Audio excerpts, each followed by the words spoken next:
আরেক দফায় অন্তত ২২ মাস পেছাল দক্ষিণ এশিয়ান গেমস। সরে যেতে পারে পাকিস্তান থেকেই বিদেশি কোচিং স্টাফ এনে বিপাকে ফেডারেশনগুলো। নতুন অর্থ বছরে এখনও পায়নি কোনো বরাদ্দ।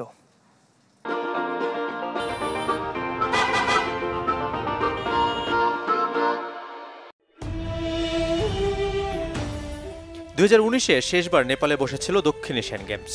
৭ বছর পর জানুয়ারিতে পাকিস্তানে আয়োজনের কথা থাকলেও আরও এক দফা পিছিয়ে যাচ্ছে অন্তত ২২ মাসের জন্য। ইতোমধ্যে ফেডারেশনগুলোকে জানিয়ে দিয়েছে বাংলাদেশ অলিম্পিক অ্যাসোসিয়েশন। আসর সামনে রেখে ক্যাম্প শুরু করেছিল ফেডারেশনগুলো। সাঁতার, ভলিবলে এসেছে বিদেশি কোচ, তাই অনিশ্চয়তার আসরে বিপাকে ফেডারেশনগুলো। তবে ভালো ফলের জন্য ক্যাম্প চালু রাখতে চায় ক্রীড়া পরিষদের সহযোগিতা, যদিও অর্থ বছরে এখনও আসেনি কোনো বরাদ্দ। প্রায় ২ বছরের ব্যাপার, ২ বছর একাধারে কন্টিনিউ বাংলাদেশ অ্যাথলেটিক ফেডারেশনের পক্ষে চালিয়ে যাওয়া সম্ভব নয়।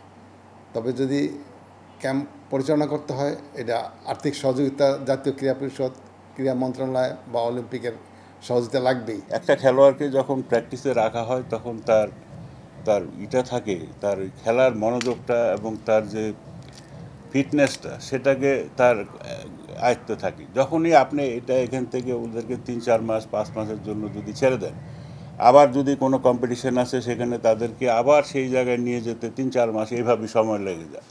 গেল আসরে সবচেয়ে সফল আর্চারি ফেডারেশন, 10-এ 10 পদক ছিল তাদের।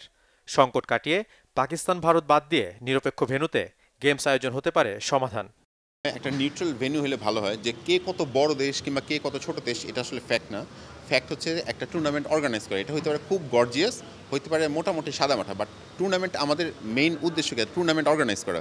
30 নভেম্বরের মধ্যে পাকিস্তান আনুষ্ঠানিকভাবে জানাবে এসএ গেমস হচ্ছে না, আর এর 1 মাসের মধ্যে 2027-এ আয়োজন করতে পারবে কিনা সেটাও নিশ্চিত করবে আয়োজক দেশটি।